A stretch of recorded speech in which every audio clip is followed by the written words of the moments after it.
Nairobi Senator Edwin Sifuna issued a strong public attack against Suna East Member of Parliament JUNET Mohammed during the burial ceremony of Alice Wangari Gakuya in Makomboki, Murang'a County on January 3rd, 2026.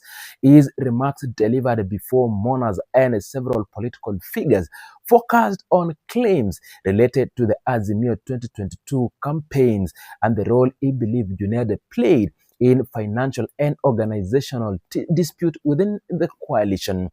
Sifuna opened his address by challenging JUNET's recent criticism of the former President Uhuru Kenyatta's financial involvement in the Azimio campaign. He reminded the gathering of the significance of the Mount Kenya region during the past electoral contest.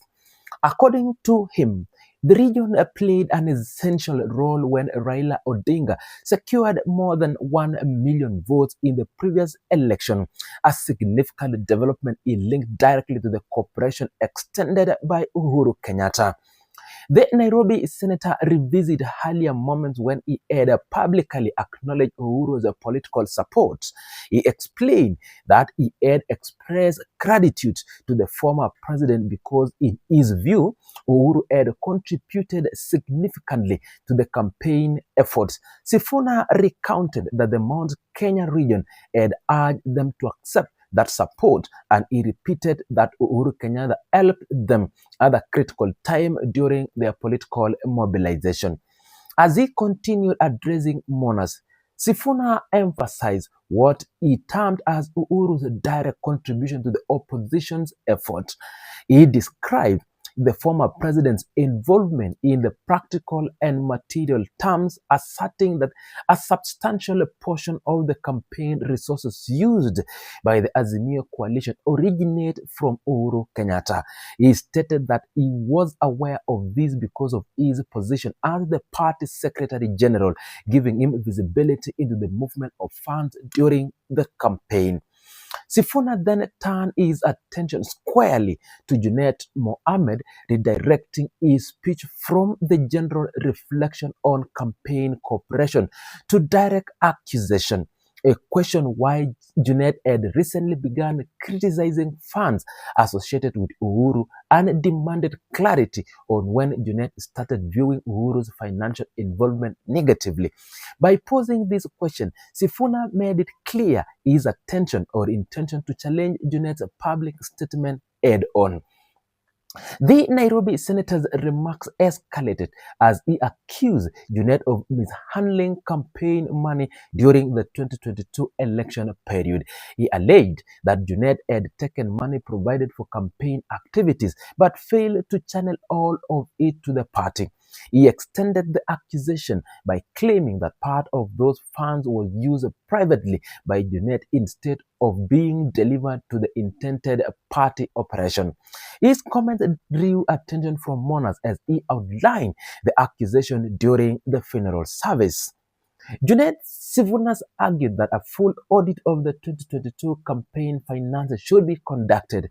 He argued that such scrutiny was necessary since JUNET had opened the debate about financial accountability. Within this context, he insisted that every individual involved in the campaign should publicly explain the specific role they played and the responsibility they executed using campaign resources provided during the 2022 election cycle. Another key allegation raised by JUNET by Sifuna concerned the payment of party agents. He blamed JUNET for failing to properly compensate the agents who represented the coalition during the election. According to him, JUNET's alleged failure to allocate the necessary fund resulted in operational weaknesses that affected the coalition's performance at the polling station. Sifuna argued that this oversight enabled the opponent, who he referred indirectly, to gain an advantage during the election.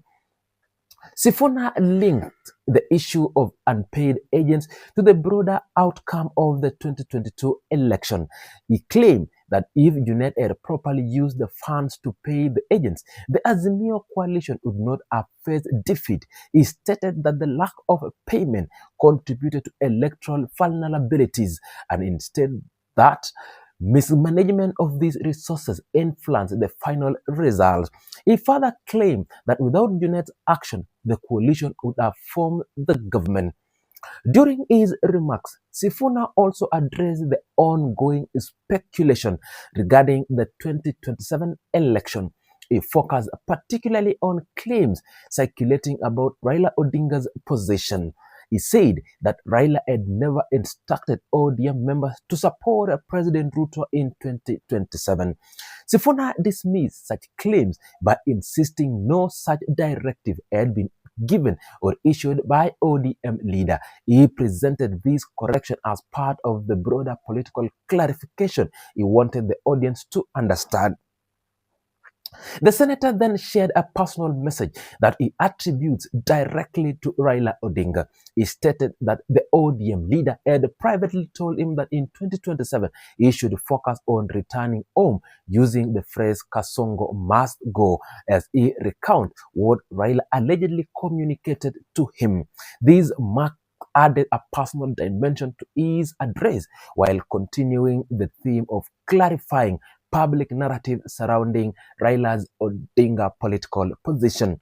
The funeral gathering at Makomboki drew several prominent political figures, including former Deputy President Rigathi Gachagua and other leaders from the opposition. Their presence formed part of the official setting in which Sifuna issued his extended remarks about JUNET campaign, finances, and the ODM internal challenges. The attendance also marked the burial as a political significant event within the wider national context.